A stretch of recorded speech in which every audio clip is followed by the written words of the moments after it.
ہم نماز بھی پڑھتے ہیں، روزے بھی رکھتے ہیں، پھر دل ویسا ہی کیوں رہتا ہے؟ ہم عبادت کیوں کرتے ہیں، بدلتے کیوں نہیں؟ السلام علیکم ورحمۃ اللہ وبرکاتہ۔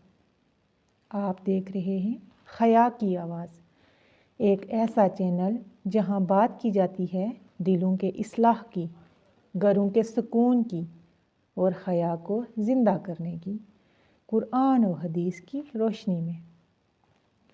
تو آئیے ویورز، آج کے ٹاپک کا آغاز کرتے ہیں ایک پیاری سی حدیث سے۔ اس سے پہلے آپ سب بہن بھائیوں سے گزارش ہے کہ آپ چینل پہ نئے ہیں تو چینل کو لائک، شیئر اور سبسکرائب کریں تاکہ ہر آنے والی نئی ویڈیو کا نوٹیفیکیشن آپ کو بآسانی مل سکے۔ اعوذ باللہ من الشیطان الرجیم، بسم اللہ الرحمن الرحیم۔ میرے محترم بھائیوں اور معزز بہنوں، آج ایک ایسا سوال جو ہم سب کے دل کے کسی کونے میں چھپا ہے، مگر ہم زبان پر لانے سے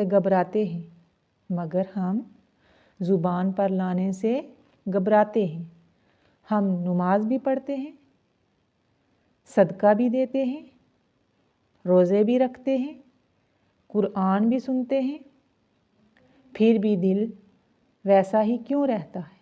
نہ غصہ کم ہوتا ہے، نہ حسد جاتا ہے، نہ زبان سنبھلتی ہے، نہ نظر جھکتی ہے۔ آخر عبادت کا اثر کہاں گیا؟ اصل مسئلہ کیا ہے؟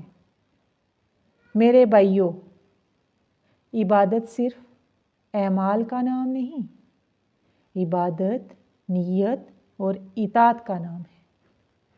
ہم عبادت تو کرتے ہیں مگر اپنی مرضی کے ساتھ نماز پڑھتے ہیں، مگر گناہ چھوڑنے کو تیار نہیں۔ روزہ رکھتے ہیں مگر زبان کو آزاد چھوڑ دیتے ہیں۔ قرآن سنتے ہیں مگر دل پر تالے لگے رہتے ہیں۔ قرآن کی روشنی میں اللہ تعالیٰ قرآن کریم میں فرماتا ہے، بے شک نماز بے حیائی اور برائی سے روکتی ہے۔ اب ذرا رک کر سوچئے، اگر ہماری نماز ہمیں برائی سے نہیں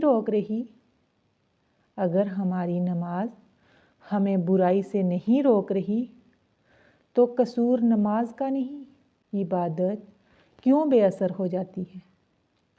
میرے بھائیوں اور بہنوں، عبادت اس وقت بے اثر ہو جاتی ہے جب ہم گناہ چھوڑنے کا ارادہ نہیں کرتے، ہم حلال و حرام کی پرواہ نہیں کرتے۔ عبادت کا مقصد صرف ثواب نہیں، تبدیلی ہے، اور یہی پیغام ہے حیا کی آواز کا۔ عبادت ایسی کرو جو تمہیں بدل دے، ورنہ عبادت رہے گی اور ہم وہیں کے